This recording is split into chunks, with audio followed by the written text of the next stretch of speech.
যাদের সন্তান হয় না বা যাদের স্ত্রী গর্ভবতী, এই দোয়াটা, এই আয়াতটা সবসময় পড়বেন। স্ত্রীকে বলবেন এই আয়াতটা পড়তে, রব্বি হাবলি মিনাস সালিহিন, রব্বি হাবলি মিনাস সালিহিন। আরেকটা আয়াত আছে, রব্বানা হাব লানা মিন আজওয়াজিনা ওয়া যুররিয়্যাতিনা কুররাতা আয়ুন ওয়াজআলনা লিল মুত্তাকিনা ইমামা। এই দোয়াগুলি, আয়াতগুলি পড়লে ইনশাআল্লাহ আল্লাহ পাক নেককার সন্তান দান করবে। আর যাদের সন্তান হয়ই না তারা আরেকটা আয়াত বেশি পড়বেন, রব্বি লা তাযারনি ফারদাও ওয়া আনতা খায়রুল ওয়ারিসিন, রব্বি লা তাযারনি ফারদাও ওয়া আনতা খায়রুল ওয়ারিসিন। স্ত্রীকেও বলবেন, নিজেও পড়বেন। এই আয়াত যদি সবসময় পড়তে থাকে ইনশাআল্লাহ আল্লাহ পাক তার চোখ জোড়াবে, আল্লাহ পাক তার দিল ঠান্ডা করবে, আল্লাহ পাক ব্যবস্থা করে দেবেন। আচ্ছা থাক, এত দোয়া করার দরকার নেই, কারণ বাবা তো অনেকদিন দুনিয়া করেছেন, বৃদ্ধ হয়ে গেছেন, এমন তো মানুষ স্বাভাবিক মরে, মরতেই তো হবে আগে আর পরে, তো মারা যখন গেছেন আর দোয়া করার দরকার নেই, আমরা ইনশাল্লাহ খতম টতম করে যা করার করে দেব। এখন ছোট ছেলেকে বলতেছে, ছোট ভাতিজা তোমার বড় ভাই তো গ্রহণ করলো না, তুমি রাজি আছো কিনা বলো, তুমি যদি রাজি থাকো তাও হবে, আমি দোয়া করব, ব্যথাটা তোমার কাছে আসবে, তোমার বাবা জীবিত হয়ে যাবে, আর তুমি মারা যাবে 95% সত্য, আর বাঁচতে পারো 5% আশা আছে। কি বলো, দোয়াটা কি করে দেখবো? ছোট ছেলেতে বলে যে চাচা আমি দুনিয়াটা দেখলামই বা কদিন, দুনিয়া দেখলামই বা কদিন, অল্প হায়াত আমার, বাবার জন্য আমরা প্রত্যেক দিন খতম করব, আমরা সওয়াব পৌঁছাতে থাকবো, গরিবদেরকে খানা ফিনা খাওয়াবো, আল্লাহ আমার বাবাকে জান্নাত নসিব করুক, একটু দোয়া করার দরকার নেই কি ভাই? এতটুকু যখন হলো, ওই মরা ভাই জীবিত হয়ে বসে গেলেন। উনি বললে, কি বললি তোরা? আমার ভাই তো আমাকে সত্য কথাই বলেছে, দুনিয়াতে আপন বলতে কেউ নেই, তোদের জন্য এত কষ্ট, তোদের জন্য মাথার গাম পাই ফেলতেছি, আল্লাহ রসুল ভুলে গিয়েছি, দুনিয়া দুনিয়া করতে করতে জীবন শেষ করতেছি তোদের জন্য কিছু করার জন্যে, আর দেখলাম যে আমার চোখটা বন্ধ হবে আর আমার আপন বলতে কেউ থাকবে না, সেজন্য আমারটা আমি করতে হবে, ভাইয়ের কথাই সঠিক, ভাইয়ের কথাই সঠিক। সেজন্য আমাদের দুনিয়ার হায়াতে আমরা কদর করতে হবে, দুনিয়ার জীবনের মাধ্যমে অর্জন করতে হবে। কোন জিনিস অর্জন করব? আমার পরকাল অর্জন করতে হবে। হাদিস শরীফ আল্লাহ রাসূল বলেন সবচেয়ে বড় বুদ্ধিমানকে, নবীজির হাদিস, وقال النبي صلى الله عليه وسلم الكيس من دان نفسه وعمل لما بعد الموت। সবচেয়ে বড় বুদ্ধিমান ব্যক্তিকে যে সবসময় মৃত্যুর জন্য প্রস্তুত থাকে এবং সে যেখানে যাবে আগে থেকে নিজের আমল সেখানে পৌঁছিয়ে দেয়, যেন সেখানে গেলে বসে খেতে পারে। এটাই হলো একজন মানুষের জীবনের সফলতা। জীবনের আমি দুনিয়া অনেক করলাম, অনেক কামাইলাম, লক্ষ লক্ষ কোটি কোটি টাকার মালিক, প্রত্যেকটা ব্যাংকে আমার অ্যাকাউন্ট আছে, বাড়ির উত্তর পাশে, দক্ষিণ পাশে, পশ্চিম পূর্ব পাশে যত জায়গা জমিন সবগুলি আমার, কিন্তু চোখটা বন্ধ হওয়ার পরে যত জমিনেরই মালিক হই, ওই 2.5 হাত মাটি ছাড়া এর চেয়ে বেশি আর কোফালে জুটবে না, 5-3টি কাপড় ছাড়া এর চেয়ে বেশি আর কোফালে ধরবে না।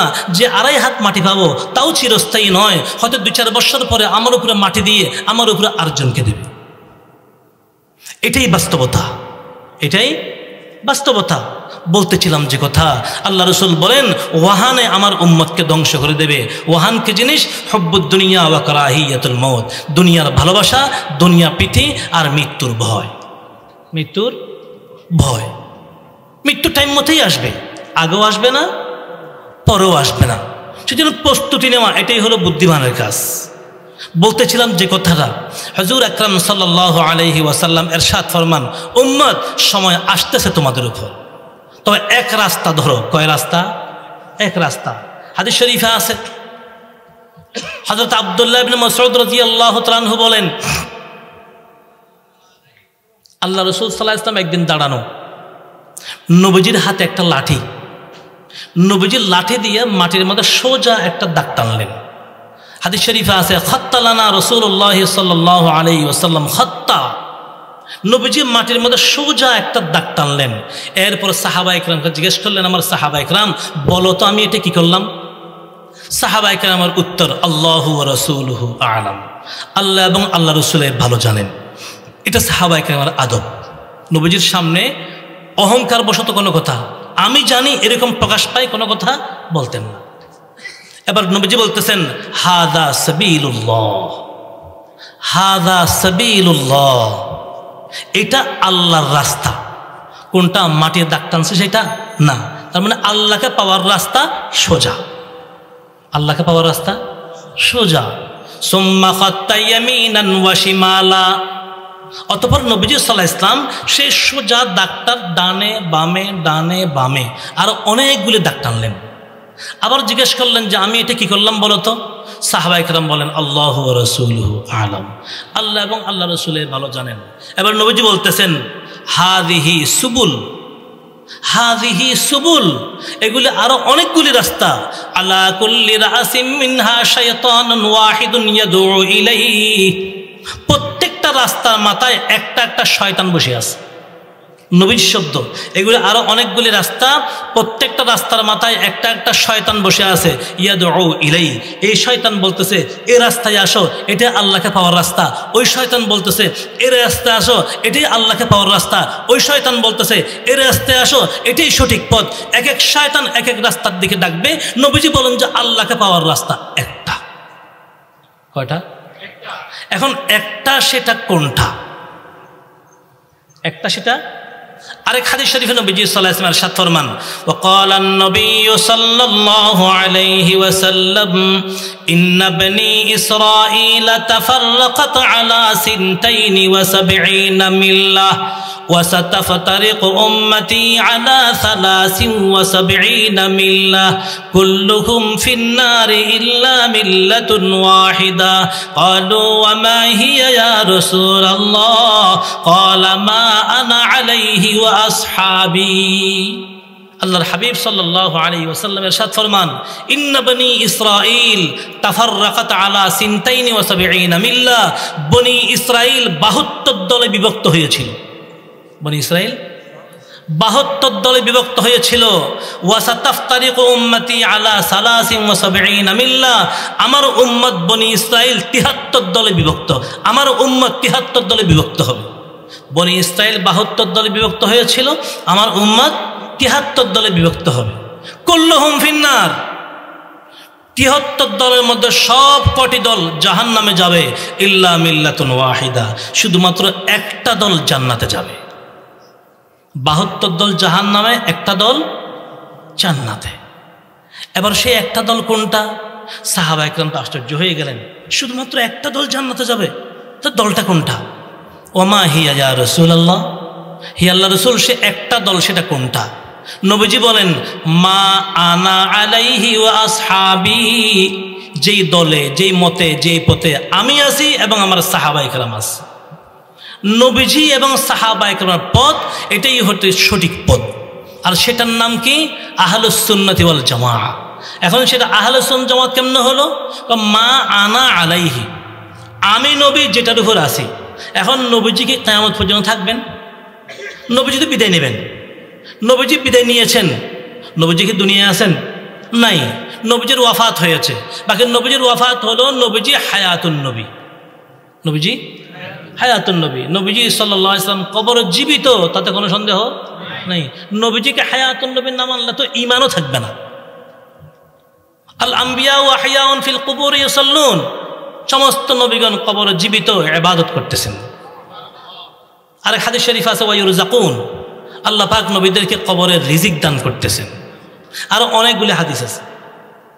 তো নবীজি জীবিত, কিন্তু দুনিয়া থেকে বিদায় নেবেন। তো এখন নবীজি দুনিয়া থেকে বিদায় নিয়েছেন, আল্লাহ পাক আলমে বরজখী দান করছেন, হায়াতে বরজখী। এখন নবীজি যদি চলে যান, তাহলে মা আনা আলাইহি, আমি নবী যেটার উপর আছি, এটা বুঝবে কেমনে? তো মা আনা থেকে উদ্দেশ্য নবীর সুন্নত। নবী চলে গেল, নবীর কি থাকবে? সুন্নাত থাকবে, নবীর সুন্নাত থাকবে। ও আসহাবি, সাহাবায়ে কেরামের জামাত। তাহলে এটা থেকে সুন্নাত, এটা থেকে জামাত, আহলুস সুন্নাত ওয়াল জামাত। তাহলে সঠিক দল কোনটা? সঠিক দলের নাম কি? আহলুস সুন্নাত ওয়াল জামাত। এখন আহলুস সুন্নাত ওয়াল জামাত কাকে বলা হয়? আহলুস সুন্নাত ওয়াল জামাতের আকীদা 10টা। কয়টা আকীদা আছে? মোটা মোটা আকীদা 10টা আছে। এখন সেটা আলোচনা করার সময় নেই, সময় বেশি হয়ে যাবে। যে কথাটা বলতেছিলাম, বনি ইসরাইল কয় দলে বিভক্ত হয়েছিল? বনি ইসরাইল মানে এখানে একটা সংক্ষিপ্ত ছোট্ট একটা ইতিহাস স্মরণ রাখবেন। হযরত ইব্রাহিম আলাইহিস সালাতু ওয়াস সালাম ছিলেন নিঃসন্তান, কোনো সন্তান ছিল না। বয়স হয়েছে অনেক, স্ত্রীর বয়স অনেক হয়েছে, কিন্তু আল্লাহর কাছে দোয়া করতেছেন, রব্বি হাবলি মিনাস সলিহিন, হে আল্লাহ আমাকে একটা নেককার সন্তান দান করেন। এখানে এই দোয়ার দ্বারা ইব্রাহিম আলাইহিস সালাম আমাদেরকে 3টা জিনিস শিখিয়েছেন। কয়টা জিনিস? 1 নম্বরে বলেছেন রব্বি, যা বলবো যা চাইবো কার কাছে? আল্লাহর কাছে। দেওয়ার মালিক মাত্র আল্লাহ, আল্লাহ ছাড়া কারোর কাছে কোনো ক্ষমতা নাই। শান্তির মালিক, অশান্তির মালিক, রিজিকের মালিক, ক্ষমতা দেওয়ার মালিক, ক্ষমতা নেওয়ার মালিক সব কার কাছে? সন্তান দেওয়ার মালিকও আল্লাহ। আল্লাহ পাক বলেন, আমার যাকে ইচ্ছা ইয়াহাবু লিমান ইয়াশাউ ইনাসা ওয়া ইয়াহাবু লিমান ইয়াশাউ যুকুর আও ইউযাব্বিজুহুম যুকরানা ওয়া ইনাসা ওয়া ইয়াজআলু মান ইয়াশাউ আকিমা। আমি আল্লাহ যাকে মনে চায় তাকে সবগুলি কন্যা সন্তান দান করি, যাকে ইচ্ছা তাকে সবগুলি পুত্র সন্তান দান করি, যাকে ইচ্ছা তাকে পুত্র সন্তান কন্যা সন্তান উভয়টাই দান করি, যাকে ইচ্ছা ওয়া ইয়াজআলু মান ইয়াশাউ আকিমা, তাকে আমি সারা জীবন নিঃসন্তান বানিয়ে রেখে দিই। কেউ কিছু করতে পারে না। তাহলে আমাদের সব কিছুর মালিক একমাত্র আল্লাহ। সেজন্য এই কোফালটা কার সামনে ঠেকবে? সেজদা কাকে করব? আল্লাহ ছাড়া কাউকে সেজদা করা? সেজদায়ে গায়ে রে খোদা হরগিজ না করনা তুম কবি, সেজদায়ে গায়ে রে খোদা হরগিজ না করনা তুম কবি, ক্যা ওলি হু ইয়া নবী হু ইয়া কে হু আপনা নবী। আল্লাহ ছাড়া কাউকে সেজদা করা যাবে না, চাই তিনি কোনো ওলি হোক, চাই তিনি কোনো নবী হোক, এমনকি আমাদের নবীও যদি হয় সেজদা করা যাবে না। আল্লাহর কাছে, আল্লাহর সামনে মাথা ঝুঁকবে। সেজন্য কাহরে পায়ে ধরে সালাম করা নিষেধ, কারণ পায়ে ধরে সালাম করলে তার সামনে মাথা নুয়ে যায়, ঝুঁকে যায়। এটি ঝুঁকবে একমাত্র আল্লাহর সামনে। কিন্তু অনেক মানুষ বুঝে না, পায়ে ধরে সালাম না করলে রাগ করে, আসসালামু আলাইকুম বলে, নতুন জামাই আসছে আসসালামু আলাইকুম বলে চলে গেছে।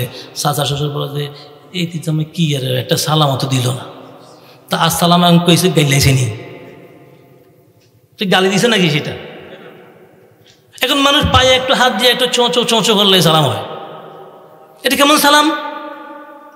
হাতে কোনো সালাম নাই, পায়ে কোনো সালাম নাই, সালাম মুখে, সালাম মুখে।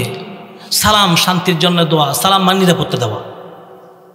সালাম মানে আসসালামু আলাইকুম বলার অর্থ হলো আল্লাহ তোমার উপর শান্তি বর্ষণ করুক, এক।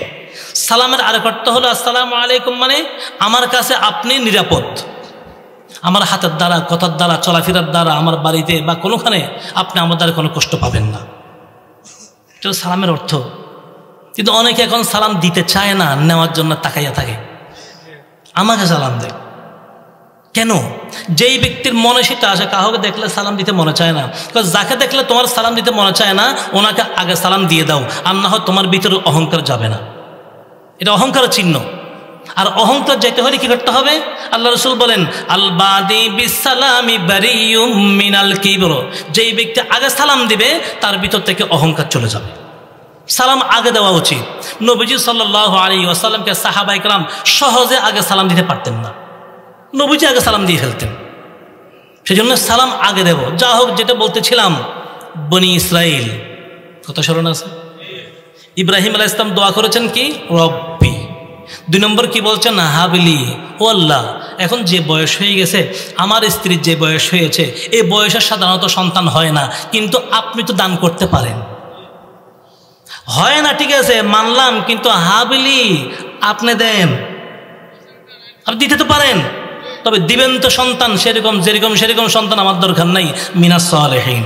দিবেন তো নেককার সন্তান দেন, দিবেন তো নেককার সন্তান দেন। যাদের সন্তান হয় না বা যাদের স্ত্রী গর্ভবতী, এই দোয়াটা, এই আয়াতটা সবসময় পড়বেন। স্ত্রীকে বলবেন এই আয়াতটা পড়তে, রব্বি হাবলি মিনাস সালিহিন, রব্বি হাবলি মিনাস সালিহিন।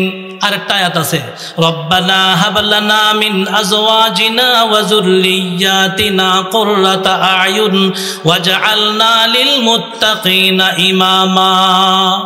এই দোয়াগুলি, আয়াতগুলি পড়লে ইনশাআল্লাহ আল্লাহ পাক নেককার সন্তান দান করবে। আর যাদের সন্তান হয়ই না, তারা আরেকটা আয়াত বেশি পড়বেন, রব্বি লা তাযারনি ফারদাও ওয়া আনতা খায়রুল ওয়ারিসিন, রব্বি লা তাযারনি ফারদাও ওয়া আনতা খায়রুল ওয়ারিসিন। স্ত্রীকেও বলবেন, নিজেও পড়বেন। এই আয়াত যদি সবসময় পড়তে থাকে ইনশাআল্লাহ আল্লাহ পাক তার চোখ জোড়াবে, আল্লাহ পাক তার দিল ঠান্ডা করবে, আল্লাহ পাক ব্যবস্থা করে দেবেন। দোয়া আল্লাহ পাক কবুল করছেন, সন্তান দিছেন। সন্তানের নাম কি রাখছেন? ইসমাইল। কেন রাখছেন? কারণ এখানে শব্দ হলো ইসমা ইয়া ইল। ইসমা মানে শুনেন, কবুল করেন। হে আল্লাহ, ইয়া ইল ইব্রানি ভাষায় আল্লাহকে ইল বলা হয়। ইয়া ইল মানে হে আল্লাহ, ইসমা আমার দোয়াটা আপনি কবুল করেন। তা আল্লাহকে বলতেছেন আল্লাহ আমার দোয়া কবুল করেন, আল্লাহ দোয়া কবুল করছেন, সেই জন্য সেই শব্দ দিয়ে নাম রাখছেন ইসমাইল। ইসমাইল নাম রেখে দিয়েছেন। এখন পরীক্ষা শুরু হলো, চাও এই সন্তান তার মাকে সহ রেখে আসো। কোথায়? মরুভূমিতে, হেজাজে, কোনো কথা নাই, রেখে আসলেন। কোথায়? মক্কা শরীফের পূর্ব পাশে মকাম ইব্রাহিম। মকাম ইব্রাহিমের একটু পরে এই জমজমের কুয়া। এখন তো কোনো চিহ্ন নেই, সব টাইলস।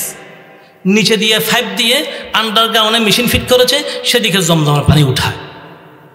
সেখানে ছিল জমজম। ঠিক যেখানে জমজমটা ছিল সেখানে ইব্রাহিম আলাইহিস সালামকে রেখে, ইসমাইল আলাইহিস সালামকে রেখে ইব্রাহিম আলাইহিস সালাম চলে আসলেন। ইতিহাস লম্বা, আমি ওদিকে যাচ্ছি না। 12-13 বৎসর পর আল্লাহ পাক ইব্রাহিম আলাইহিস সালামকে আরেক সন্তান দিলেন। সেই সন্তানের নাম ইসহাক। কি নাম রাখছেন? ইসহাক। তিনিও পরবর্তী নবী হয়েছেন। ইসমাইল আলাইহিস সালাম পরবর্তী নবী হয়েছেন। ইসহাক আলাইহিস সালামের সন্তান হয়েছে। ইসহাক আলাইহিস সালামের ছেলের নাম রাখছেন ইয়াকুব। কি নাম রাখছেন? ইয়াকুব। আর ইয়াকুব আলাইহিস সালামের 12 সন্তান। বড় ছেলের নাম ইহুদা। বড় ছেলের নাম ইহুদা। আর বড় ছেলের নামে সেই গোষ্ঠীর নাম রাখছে ইহুদি। কথাটা বুঝে আসছে? এক। দ্বিতীয়ত ইয়াকুব আলাইহিস সালামের আরেক নাম ছিল ইসরাইল। নাম কি ছিল? ইসরাইল। ইসরা মানে আব্দ, গোলাম। ইল মানে আল্লাহ। ইসরাইল মানে আব্দুল্লাহ, আল্লাহর গোলাম। ইয়াকুব আলাইহিস সালামের আরেক নাম কি? ইসরাইল। সেজন্য ওনার সন্তানদেরকে বলা হয় বনি ইসরাইল। কথা বুঝে আসছে? এই বনি ইসরাইল কয় দলে বিভক্ত? 72 দলে বিভক্ত হয়েছে। কেন? অনেক লম্বা ইতিহাস।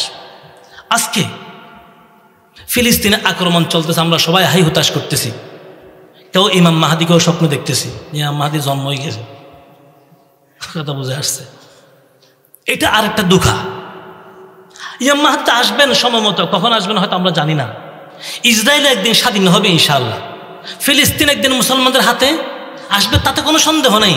এটা হাদিসের এই কথা। নবীজি বলছেন যে সময় একটা আসবে ইহুদিরা পালানোর সুযোগ পাবে না। পালানোর সুযোগ? ইহুদিরা পালায়া গাছের নিচে লুকাবে, আর সেই গাছ ডাক দিয়ে বলবে, ও মুসলমানরা, আমার পিছনে একটা ইহুদি লুকাই আছে, তাকে তোমরা হত্যা করো। ইহুদিরা পাথরের নিচে গিয়ে লুকাবে, হাদিস শরীফে আছে। আর পাথর ডাক দিয়ে বলবে, ও মুসলমানরা, আমার পিছনে একজন ইহুদি লুকাই আছে, তাকে তোমরা হত্যা করো। এইভাবে ইহুদিরা পালানোর সুযোগ পাবে না ইনশাআল্লাহ। সময় আসতেছে, সময় আসবে। তবে আমাদের দেশে একটা কথা বলে, যে তাল গাছ রোকে সে তাল খাইতে পারে না। যে তাল গাছ রোকে সে তাল খাইতে পারে না। আজকে যারা রক্ত ঝরাইতেছেন, শহীদ হইতেছেন, তারা হয়তো স্বাধীনতা দেখবে না, কিন্তু তাদের এই রক্ত বিফলে যাবে না। বিফলে যাবে না। শহীদের রক্তের অনেক মূল্য। মুসলমান তো, মুসলমানদের রক্ত গায়ে থাকলেও দামি, পড়ে গেলেও দামি। মুসলমানদের রক্ত গায়ে থাকলেও দামি, পড়লেও দামি। যেই জায়গায় মুসলমানদের রক্ত ঝরবে সেই জায়গা কি স্বাধীন হবে না? ইনশাল্লাহ অবশ্যই স্বাধীন হবে, তবে অপেক্ষা করতে হচ্ছে। এখন আমরা কিছু করতে পারতেছি না। কেন পারতেছি না? কারণ তারা এমনভাবে ইসরায়েলকে, ফিলিস্তিন ঘেরাও করছে, সেখানে কেউ ঢুকার কোনো সুযোগ নেই, ত্রাণ বা অন্য কিছু পাঠানোর কোনো সুযোগ নেই, কিছু পাঠানোর সুযোগ নেই। আবার ইসরায়েল থেকে, ফিলিস্তিন থেকে কেউ বাহিরে আসার কোনো সুযোগ নেই। চতুর্দিকে বন্ধ করে, কারেন্টের লাইন কেটে দিয়ে, গ্যাস বন্ধ করে দিয়ে, পানি বন্ধ করে দিয়ে চতুর্দিক থেকে অত্যাচার করতেছে। আর ভাইরা, কষ্ট তো সবার লাগে, কষ্ট লাগে স্বাভাবিক। কারণ ফিলিস্তিনের সাথে সারা বিশ্বের সমস্ত মুসলমানদের রুহানি সম্পর্ক আছে। অন্য জায়গার ফিলিস্তিন ব্যবধান আছে, কারণ ফিলিস্তিন বিশ্বের মধ্যে এমন একটা জায়গা, যে জায়গার মধ্যে আল্লাহ পাক 2,24,000 নবীকে একত্রিত করেছেন। পৃথিবীর অন্য কোনো জায়গা নাই। মক্কাতেও আল্লাহ পাক সমস্ত নবীদেরকে জমা করেন নাই, মদিনাতেও সমস্ত নবীকে জমা করেন নাই, সমস্ত নবীকে জমা করেছেন কোথায়? ফিলিস্তিনে, বাইতুল মাকদিস। তো সেখানে মুসলমানদের আন্তরিক সম্পর্ক থাকবে না? থাকবে। মুসলমানদের শরীরে কষ্ট লাগবে, অন্তরে কষ্ট লাগবে, কিছু করার চেষ্টা করবে, যদিও এখন করতে না পারে কিন্তু প্রস্তুত থাকবে, প্রস্তুত থাকবে। যেভাবে যখন পারি সেভাবে আমরা কি করবো? সহযোগিতা ইনশাআল্লাহ করব। দিলটা তৈরি আছে ইনশাআল্লাহ। আমার ভাইরা, যে কথাটা বলতেছিলাম, ফিলিস্তিন আল্লাহ পাক মুসলমানদেরকে সেখানে জমা করলেন কেন? এখানে আরেকটা কারণ আছে, যাক সেই কারণ এখন বলার সুযোগ নেই।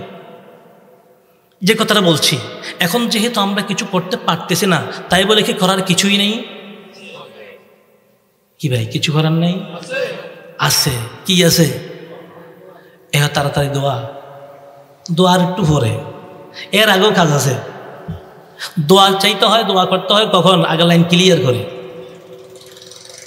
সবার কাছে দোয়া চাইতেছে যে সবাই দোয়া করেন, যাকে দেখে তাকে বলে দোয়া করেন, আল্লাহ যেন আমাকে একটা নেককার সন্তান দান করে। দোয়া সবার কাছে চাইতেছে। এক বুজুর্গ আসলেন, বড় আলেম সেই এলাকায়, ওনাকেও বলতেছে হুজুর একটু দোয়া করেন, আল্লাহ যেন আমাকে একটা নেককার সন্তান দান করে। হুজুরও মন খুলে দোয়া করলেন। 2 বছর 3 বছর পারে গেলে কোনো সন্তান হয় না। 3 বছর পরে হুজুর আবার আসছেন, কি হুজুর আপনিও তো দোয়া করলেন, দোয়ার কোনো ফলাফল তো দেখি না। হুজুর বলতেছে না এখনো তোমার সন্তান হয় নাই? না হুজুর, কই হইল না তো। আচ্ছা তুমি বিয়ে করছো কয় বছর হয়েছে? হুজুর আমি তো বিয়ে করিনি। কি করে নাই? এখন বিয়েই করে নাই। এখন সারা দুনিয়ার সবাই যদি দোয়া করে সন্তানের জন্য, সন্তানটা কোন দিক দিয়ে বাইরেব? বুঝেন নাই কথাটা? আপনি যাবেন ঢাকা, উঠে বসছেন সিটাঙের গাড়িতে, কোথায় যাবেন? বসছেন কোথায়? গাড়ি স্টার্ট নিছে, আর আপনার দোয়া চাইতেছেন সবার কাছে, দোয়া করেন, অবরোধ চলতেছে, কোনখানে কি বিপদ আসে, আল্লাহ যেন নিরাপদে একটু পৌঁছাইয়া দেয়। ঢাকা সবাই দোয়া করতেছে, আস্তাগফিরুল্লাহ দীনাক ওয়া আমানাতাক ওয়া খাওয়াতিম, আমার দোয়া করতেছে সবাই। গাড়িও চলতেছে, দোয়াও খুব জোরে চলতেছে। গাড়িও জোরে চলে, দোয়াও খুব জোরে চলে। দোয়া যত জোরে চলবে এত ঢাকা ফুসবে না সিটাং ফুসবে? কি ভাই কথাটা বুঝেন নেই? দোয়া কখন? আগে রাস্তা পরিষ্কার করতে হবে, তারপর দোয়া কবুল হওয়ার শর্ত যেগুলি, সেই শর্তগুলি কই? আমরা এত কিছু দেখতেছি, এখনো তো যারা সুদি কারবার করি, কেউ তো একজন মানুষও সুদ ছাড়লাম না। যারা ঘুষ খাই, একজনও তো ঘুষ ছাড়লাম না। যাদের ঘরে গান বাদ্যের যন্ত্র আছে, এগুলি দেখে দেখে যে আমি গুনাহ ছাড়বো, আমি একজনও তো আমার ঘর থেকে টেলিভিশন তো বাহির করি নেই। যারা মোবাইলে খারাপ জিনিস দেখি, একদিন তো মনে হয় মোবাইল দেখা বন্ধ করি নেই। সেজন্য এখন আমাদের করণীয় কিছু না থাকলেও কিছু করার আছে তো। এখন আমাদের আপাতত 4টা কাজ করণীয়। কয়টা কাজ করবো তো ইনশাল্লাহ? 1 নম্বর হলো গুনাহ ছেড়ে দেওয়া। 1 নম্বর গুনাহ ছেড়ে দেওয়া। কারণ দুনিয়াতে যত ফিতনা ফাসাদ সব আসবে, সব কিসের কারণে? যাহারাল ফাসাদু ফিল বাররি ওয়াল বাহরি বিমা কাসাবাত আইদিকুম। আর আয়াত আছে বিমা কাসাবাত আইদিন নাস। দুনিয়াতে যা অরাজকতা, যত ফিতনা, যত আযাব গজব আসবে, সবগুলা আল্লাহ পাক বলেন তোমাদের হাতের কামাই। ওয়া ইয়াফু আন কাসীর, তোমাদের অনেক গুনাহ তো আমি আল্লাহ এমনিই মাফ করে দেই। আল্লাহ পাক বলতেছেন ওয়া ইয়াফু আন কাসীর, তোমাদের অনেক গুনাহ আমি এমনি মাফ করে দেই, দেখিও না সেদিকে। মাঝে মাঝে হয়তো 2-1টার জন্য ধরি। এই যে আল্লাহ পাক ধরা দেন, 1 নম্বর আমার গুনাহ ছাড়তে হবে। আমি কি গুনাহ করি? কেউ না জানলো আমার গুনাহটা সম্পর্কে আমি তো জানি। প্রত্যেকে আমি গোপনে কোন গুনাহতে লিপ্ত আছি, কেউ না জানলো আমি জানি না, জানি।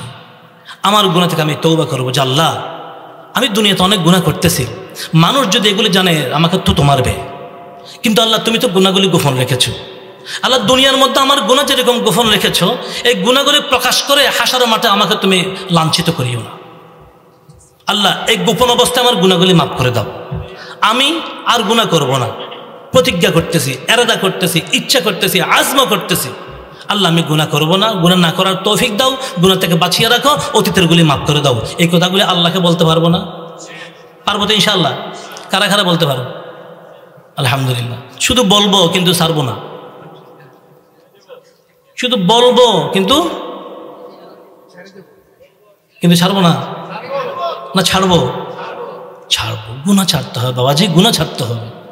গুনাহ না ছেড়ে আমি গুনাহ করতে করতে আমার কানে ইয়ারফোন লাগানো, আমার চোখের সামনে উলঙ্গ মোবাইল চলতেছে, এই অবস্থায় আমার ঘুম আসতেছে। মোবাইল ঘুম তো আসে না যতক্ষণ মোবাইলে শ্বাস থাকে, শ্বাস শেষ হয়ে গেছে, মোবাইলটা হয়তো পড়ে গেছে, এরপরে ঘুম আসলো। এই অবস্থায় মৃত্যু আসলে আসতে পারে না, আসতে পারে না। হায়, গুনাহ ছাড়তে হবে, গুনাহ। যুবক ভাই বন্ধুরা, গুনাহ ছাড়তে হবে। ওই ইহুদি যুবক লক্ষ্য করে কি বলেছিলেন জানেন? কথা কোন জায়গায় রেখে আসছিলাম স্মরণ আছে? সেই ইহুদি যুবক মুসলমান যুবকদেরকে বলতেছে, ও যুবকরা, তোমরা আমাদের সাথে জিহাদ করবা, আমাদেরকে পরাজিত করবা, পারবা না। কেন জানো? কারণ আমরা তোমাদের বিরুদ্ধে অস্ত্র এখন ধরি নাই, অনেক আগে ধরেছি। তোমরা জানো না, তোমাদের বিরুদ্ধে হাতিয়ার অনেকদিন থেকে চালাইতেছি, তবে সেই হাতিয়ার ছিল ভিন্ন। তোমাদের মানসিকভাবে দুর্বল করার জন্য, ঈমান দুর্বল করে দেওয়ার জন্য আমরা প্রথম যে হাতিয়ার ব্যবহার করেছি সেটা হলো তোমাদের মুসলমান মহিলাদেরকে আমরা ঘর থেকে বাহির করে নিয়েছি। মুসলমান মহিলাদেরকে ঘর থেকে বাহির করে নিয়েছি। আর একটি রূপসী সুন্দরী যুবতী মেয়ে যদি সেজে ফেরে ঘর থেকে বাহির হয়, স্বাভাবিকভাবে যুবকরা সেদিকে তাকাবে। আর অনেক সময় এই মেয়েদের ফাঁদে পড়ে যুবকরা নিজের ঈমানের কথা, ইসলামের কথা স্মরণ থাকে না। আল্লাহ রসুল সে ভুলে যায়, এতটুকু না, সে নিজেকেও ভুলে যায়, সে কোন বংশ, তার মা বাবাকে, সেগুলোও সে ভুলে যায়। এক নম্বর ফাঁদ, এক নম্বর হাতিয়ার তার ব্যবহার করেছে সেটা। এরপরে লিখতেছে, ও যুবকরা, তোমাদের শপিং মলগুলির দিকে তাকাও, তোমাদের শপিং মলগুলির দিকে তাকাও, সেখানে তোমাদের মেয়েদের জন্য যে সমস্ত পোশাক বানানো হয়েছে, এই পোশাকগুলি কি তোমাদের নবীর কথা মতো না আমাদের কথা মতো? দেখো আজকে আমাদের মা বোনদের যে পোশাক সাজানো, পেট দেখা যায়, ফিট দেখা যায়, গলা গর্দানা দেখা যায়, হাতের বাহু দেখা যায়, এগুলি কি মহিলাদের, মুসলমান মহিলাদের পোশাক হইতে পারে? আর এগুলি যদি চলতে থাকে আমরা জয়লাভ করব কিভাবে? আরো লেখেছে, যুবকরা, মুসলমানরা, তোমরা তোমাদের পোশাকের দিকে তাকাও, তোমাদের শরীরের দিকে তাকাও, তুমি তোমার মাথার দিকে তাকাও, তোমার মাথার চুল কাটা তুমি কি তোমার নবীর কথা মতো করো না আমাদের কথা মতো করো? আজকে আমাদের যুবক ভাইদের মাথার চুলের দিকে তাকাইলে মনে হয় পাখিও সুযোগ তালাশ করে কখন এসে বসে ডিম পারবে। চুল তো আগেও আমরা কাটছি, কিন্তু এখন এই পদ্ধতি কেন আসলো? এরকম চুল কেন কাটবো? সামনে লম্বা পিছনে খাটো, কিতাবে লেখে এরকম চুল কাটা মাকরুহ তাহরিমা, কবিরা গুনাহ। অথচ আমাদের যুবক ভাইরা অনেকে হয়তো না জানে কাটতেছেন, একটা ফ্যাশন মনে করতেছে, কাটতেছেন, কিন্তু এটা গুনাহ হচ্ছে। যাদের চুল সেরকম আছে, আমরা সামনে পিছনে চুল আমরা সমান করে ফেলবো ইনশাআল্লাহ, ইনশাআল্লাহ। আরো বলে যে, যুবকরা, তোমাদের পোশাকের দিকে তাকাও তো, তোমাদের নবী বলছেন হাঁটু ডেকে রাখো, হাঁটু ডেকে রাখো, রান ডেকে রাখো। আর এখন তোমরা তোমাদের নবীর কথা বাদ দিয়া আমরা যা শিখাইছি তোমরা এখন হাফ প্যান্ট পরা শুরু করেছো। আজকে অনেক যুবকরা হাফ প্যান্ট পরতেছে, আপনাদের দিকে হয়তো পরে না। হাফ প্যান্ট পরা এটা আধুনিকতা নয়, এটা নির্লজ্জতার বেহায়াপনা। মুসলমান কেমনে হাফ প্যান্ট পরে? আমার হাঁটু দেখাবো, আমার সতর দেখাবো। আল্লাহ রসুল বলেন, আল ফাখিজু আউরাতুন, তোমার রান সতর, আর রাকবাতু মিনাল আউরা, তোমার হাঁটু সতর, তোমার হাঁটু রান রেখে রাখতে হবে। আল্লাহ রসুল হযরত আলীকে বলতেছেন, ইয়া আলী লা তানজুর ইলা ফাখিজি হাইয়্যি ওয়া মাইয়িত, ও আলী, কোন জীবিত ব্যক্তির রানের দিকেও তাকাবে না, কোন মৃত ব্যক্তির রানের দিকেও তাকাবে না। যদি তাকাও হবে কি, লাআনাল্লাহু নাজিরা ওয়াল মানজুরা ইলাই, যারা সতর দেখাবে তাদের উপরও লানত, যারা সতরের দিকে তাকাবে তাদের উপরও লানত আর অভিশাপ। নবীজির কথা। ও যুবক ভাই বন্ধুরা, কেন আমি হাফ প্যান্ট পরব? কেন কেন পরব? কেউ কাউকে দেখলে আমরা ডাক দেব। এখন আমাদের যুবক ভাইরা তো এত খারাপ হয় নাই যে ডাক দিলে শুনবে না, কিন্তু এখন আমরা ডাক দেই না, কিছু বলি না, কিছু বলি না। আজকে হয়তো একজনকে দেখলেন, কিছু বললেন না, দেখবেন এর দেখা দেখি সপ্তাহ 2 সপ্তাহ পরে আরো অনেকগুলি বেড়ে গিয়েছে। যুবক ভাই বন্ধুরা, হাত জোর করে বলি, কোনো সময় হাফ প্যান্ট পরব না। আরো বড় আশ্চর্য লাগে, সিরা ফ্যান টাকা দিয়ে কিনে। সিরা ফ্যান আমরা যতটুকু জানি, ফ্যান ছিঁড়ে গেলে ফেলে দেয়। কার ফ্যান ছিঁড়ে গেছিল কখন কে জানে, সে একটা সেখানে তালি দিছিল, আর এখন সেটা হয়ে গেছে ফ্যাশন, তালি দেওয়া ফ্যান ফ্যাশন। এদিকে সিরা, এদিকে সিরা, আবার যেটা সিরা সেটা নাকি দামও বেশি। সিরা ফ্যান টাকা দিয়ে কিনে আরো বেশি দামে কিনে, এটা কি নম্বরই ভাগল না বেনম্বরই ভাগল? বুঝে আসে না। কেন রে বাবা আপনি সিরা ফ্যান কেন পরবেন? আপনার বাবার কি টাকার অভাব? কেন আপনি সিরা ফ্যান পরবেন? কেন আপনি হাফ প্যান্ট পরবেন? আপনি কে? আপনি কার উম্মত? আপনি কাকে অনুসরণ করবেন? কিন্তু হায়, অনুসরণ কাকে করতেস? ও যুবক ভাইরা, আমাদের সচেতন হওয়া দরকার। যা হোক, বলতেছিলাম যে কথা, 1 নম্বর কাজ হলো আমরা গুনাহ ছাড়বো। গুনাহ ছাড়বো, কি ছাড়বো? গুনাহ ছাড়বো। সেখানে আরেকটা কথা লিখেছিল, আরো কয়েকটা লেখছে, তার মধ্যে ইম্পর্টেন্ট আরেক কথা লেখছে। বলছে যে ও মুসলমান যুবকরা, তোমরা তোমাদের নবীর কোরআনকে ছেড়ে দিয়েছো, তোমাদের নবীর হাদিসকে তোমরা ছেড়ে দিয়েছো, তোমরা সেগুলো তো পড়ো না, গবেষণাও করো না। তোমাদের নবীর কোরআন হাদিস নিয়ে আমরা রিসার্চ করি, আর আমরা রিসার্চ করে কোন কোন জায়গায় কি সমস্যা আছে, তোমাদের নবী কোন জায়গায় 2টা হাদিস 2 ধরনের বলেছেন, আমরা সেগুলো কুটে কুটে বাহির করেছি। বাহির করে আমরা সেগুলো তোমাদের মধ্যে ছড়িয়ে দিয়েছি। এখন তোমরা মসজিদে যাবে নামাজ পড়তে, আর সেখানে তোমরা ঝগড়া করবা। কেউ বলবে হাত কাত পর্যন্ত উঠাবে, কেউ বলবে কান পর্যন্ত উঠাবে, কেউ বলবে আমিন জোরে বলো, কেউ বলবে আমাদের নবীকেও কষ্ট দিয়েছি। নবীজি সাল্লাল্লাহু আলাইহি ওয়াসাল্লামকে খানার মধ্যে বিষ মিশিয়েছিল কারা? চুলের মধ্যে 11টা গিরা মেরে জাদু বান্টনা করেছিল কারা? নবীজির রওজা শরীফ থেকে লাশ চুরি করতে চেয়েছিল কারা? সাহাবায়ে কেরামের মধ্যে জঙ্গে সিফিন, জঙ্গে জমল, যে যুদ্ধের মধ্যে মুসলমান যুদ্ধ করে 70,000 মুসলমান শহীদ হয়েছিলেন, এই যুদ্ধ বাজিয়েছিল কারা? 1টা 2টা নয়, আরো অনেক চলতে থাকবে। ইমাম মাহদী আসা পর্যন্ত তারা এগুলো করবেই, এরা করবে এগুলি। খুব খেয়াল রাখা দরকার। 1 নম্বর কাজ স্মরণ থাকবে। 1 নম্বর কাজ কি? গুনাহ ছাড়া। পারবো তো ইনশাআল্লাহ? আল্লাহ তৌফিক দান করুন। 2 নম্বর আমাদের কাজ হলো অন্তর প্রস্তুত রাখা। যখনই যেখানে হবে, জান দিয়ে হোক মাল দিয়ে হোক, তাদেরকে আমরা যদি কি করার সাহায্য করার সুযোগ পাই, যেই লাইনে সুযোগ পাবো সেই লাইনে ইনশাআল্লাহ আমরা অগ্রসর হব, তাদেরকে আমরা সহযোগিতা করব। 3 নম্বর কাজ হলো তাহাজ্জুদের ইহতিমাম করা। কিসের? তাহাজ্জুদের নামাজের খুব গুরুত্ব দেওয়া। আল্লাহর ওলি বলেন মুসলমান আল্লাহর সাহায্য অবশ্যই পাবে, তবে 3টা জিনিস পুরা হতে হবে। একটা হলো তাহাজ্জুদ, 2 নম্বর ফজরের নামাজের জামাত, 3 নম্বরে হলো আল্লাহর কাছে দোয়ার ইহতিমাম, খুব দোয়া।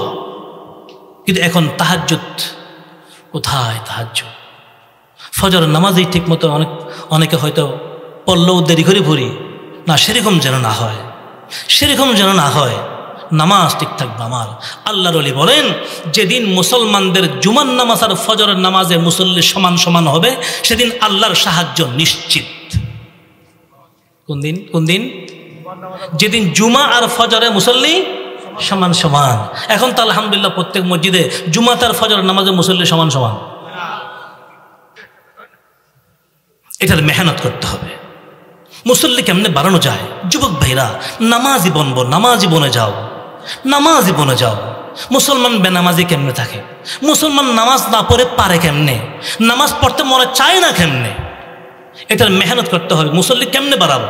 আমার বাড়ির সবাইকে আমি নামাজি কেমনে বানাবো?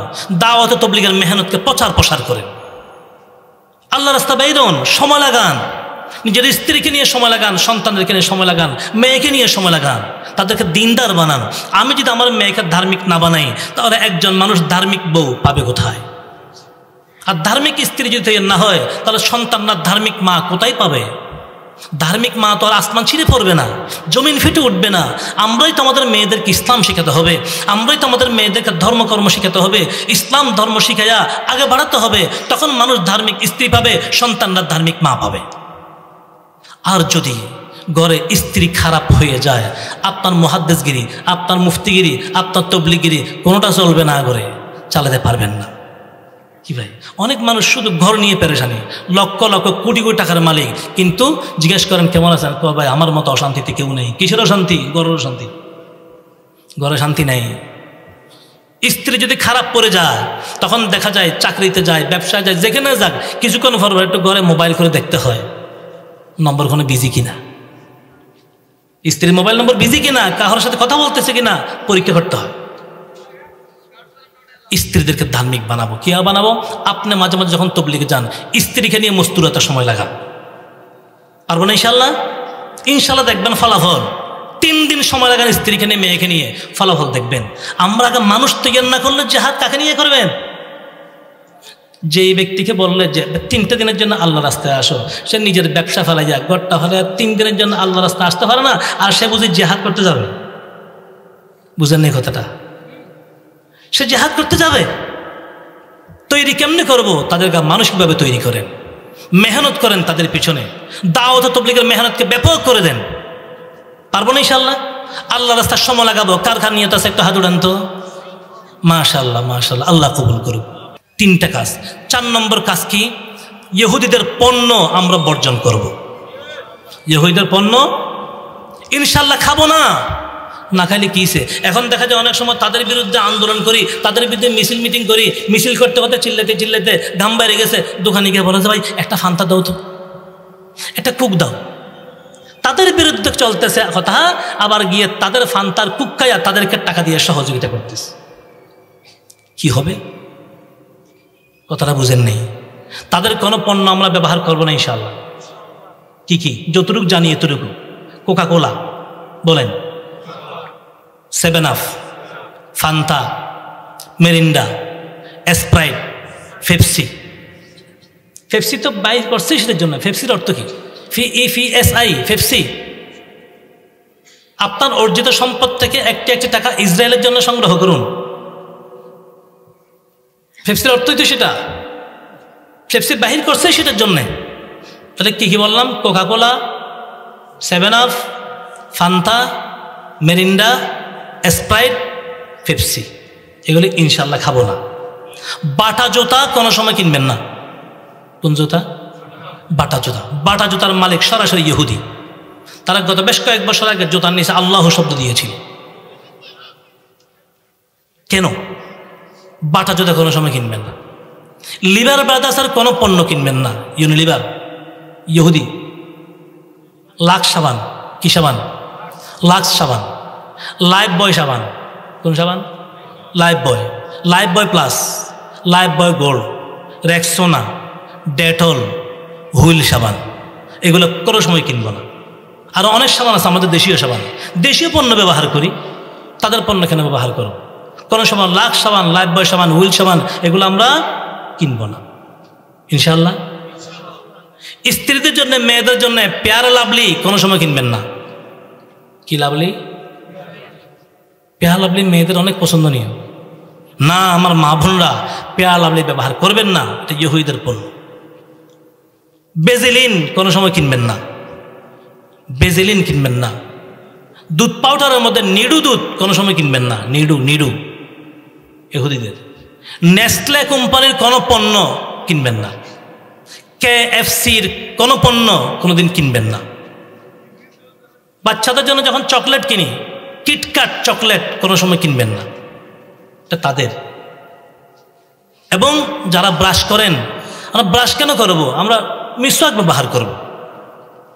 মিসওয়াক, উজু করার সময় যদি মিসওয়াকটা করেন, আল্লাহ পাক প্রতি রাকাতে 70 রাকাতে সওয়াব দান করবেন। মিসওয়াককে ধরেন। তারপরও যারা ব্রাশ করেন, 3 প্রকার পেস্ট ব্যবহার করবেন না। Close up, Pepsodent, Colgate. Close up, Pepsodent, Colgate, এই 3টা, এগুলো কোনো সময় কিনবেন না। আমরা যখন চা পাতা কিনি, চা পাতা, তাজা চা, তাজা তাজা তাজা চা কোনো সময় কিনবেন না। পারবো না ইনশাআল্লাহ। কমপক্ষে এই পণ্যগুলি আমরা বর্জন করব। সাথে আরেকটা কথা বলি, কাদিয়ানীরা মুসলমান না কাফের? সন্দেহ আছে? কাদিয়ানীদেরকে কেউ যদি মুসলমান মনে করে, সেও কাফের। কারণ কাদিয়ানীদেরকে মুসলমান মনে করা মানে আমাদের নবীজিকে শেষ নবী বিশ্বাস না করা। তা আমাদের নবীকে শেষ নবী বিশ্বাস না করলে কি ইমান থাকবে? থাকবে না। এই কাদিয়ানীরা কারা, এটা অনেক পরিচয় লম্বা আছে, এগুলোতে আমরা বেঁচে থাকবো। কাদিয়ানীদের কোনো পণ্য আমরা ব্যবহার করবো না। প্রাণ, প্রাণ কি বললাম? প্রাণ, প্রাণের মালিককে? প্রাণের মালিক আল্লাহ না? প্রাণ কোম্পানি এবং RFL কোম্পানি। কোন কোম্পানি? RFL, অল টাইম, ভীষণ, এগুলো জিনিস কিনবো না। RFL কোম্পানি প্লাস্টিক সবগুলো বাইর করছে, প্লাস্টিক জাতীয় জিনিস। আর খানার জিনিসগুলো হলো প্রাণ। খানার জিনিস প্রাণ। একের বাচ্চাদের চকলেট থেকে নিয়ে সব কিছু আছে, চকলেট, আচার, চিপস, ডাল, মশলা, ম্যাঙ্গো বার, এই হলুদের গুঁড়া, মরিচের গুঁড়া সব বাহির করছে। যে কোনো প্যাকেট কিনবো দেখবো প্রাণ লেখা আছে কিনা।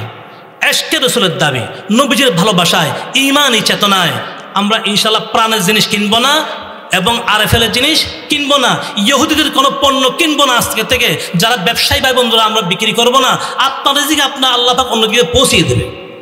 আজকে থেকে এগুলো কিনবো না। কার কার নিয়ত আছে একটু হাত উঠান দেখি। আল্লাহ আমাদের হাতগুলি কবুল করে নাও। আল্লাহ আমাদেরকে ঈমানি কুওয়াত দান করো। আল্লাহ হেদায়েতের উপর অটল থাকার তৌফিক দান করো। আল্লাহ আমরা সমস্ত মুসলমানদেরকে ঐক্যবদ্ধ হওয়ার তৌফিক দান করো।